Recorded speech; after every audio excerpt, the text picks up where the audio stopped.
So earlier in the module, we looked at the relationship between multiplying and dividing, and we used t-charts to find all of the factors of a number. And that helped us to look at the relationship between multiplication and division.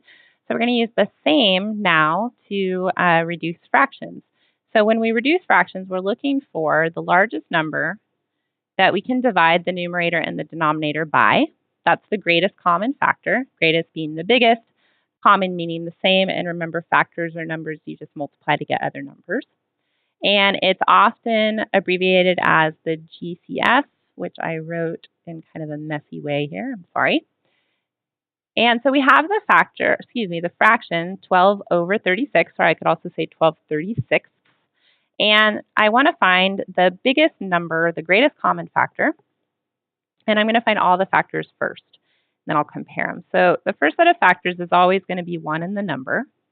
And then we have that special relationship. If I can multiply to get a number, I can always also divide.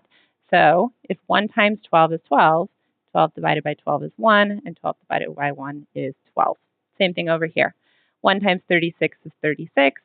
36 divided by 36 is 1. 36 divided by 1 is 36. So I'm just going to test numbers, and I am going to see, can I multiply by 2 to get 6? And if I'm not, to get 12. And if I'm not sure, I can go 12 divided by 2 is 6, which I already said. Okay, and then again, that relationship, 12 divided by 6 is 2. 3 also works. 3 times 4 is 12. And the next set of factors would be 4 and 3. But since they're repeated, because I already have them right here, so if we have repeated factors, we stop because we found all of them. So let's find the factors of 36. Okay, 2 and 18 are 36, and if I'm not sure, I can grab a calculator and I can just try 36 divided by 2, and that'll give me 18. 3 times 12 is 36. 4 times 9. If I try to divide 36 by 5, I won't get a whole number, so that's not a factor. And actually, let's just double check so we can see what that looks like. So if I take 36 and I divide it by 5, I get 7.2. And so since I didn't get a whole number, that means that 5 isn't a factor of 36. But 6 does work, and it's 6 times 6. And we have a repeat.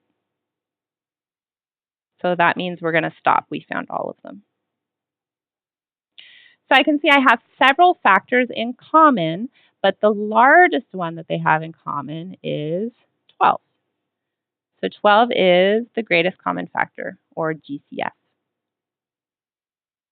And it's important to find the biggest one because I want to make the numerator and the denominator equivalent, but as small as possible.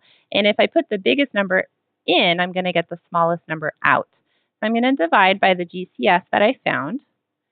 And I have to do the same on the top and the bottom to keep them equivalent. 12 divided by 12 is 1. 36 divided by 12 is 3. And we have reduced our fraction to lowest terms. If I'm not sure, I can check and make sure there aren't any more common factors. The factors of 1 are, well, 1 is just 1 times 1. The factors of 3 are 3 times 1. So they have a common factor of 1, but if I divide them by 1, it won't change the value. So there are no more common factors. I cannot reduce it any further.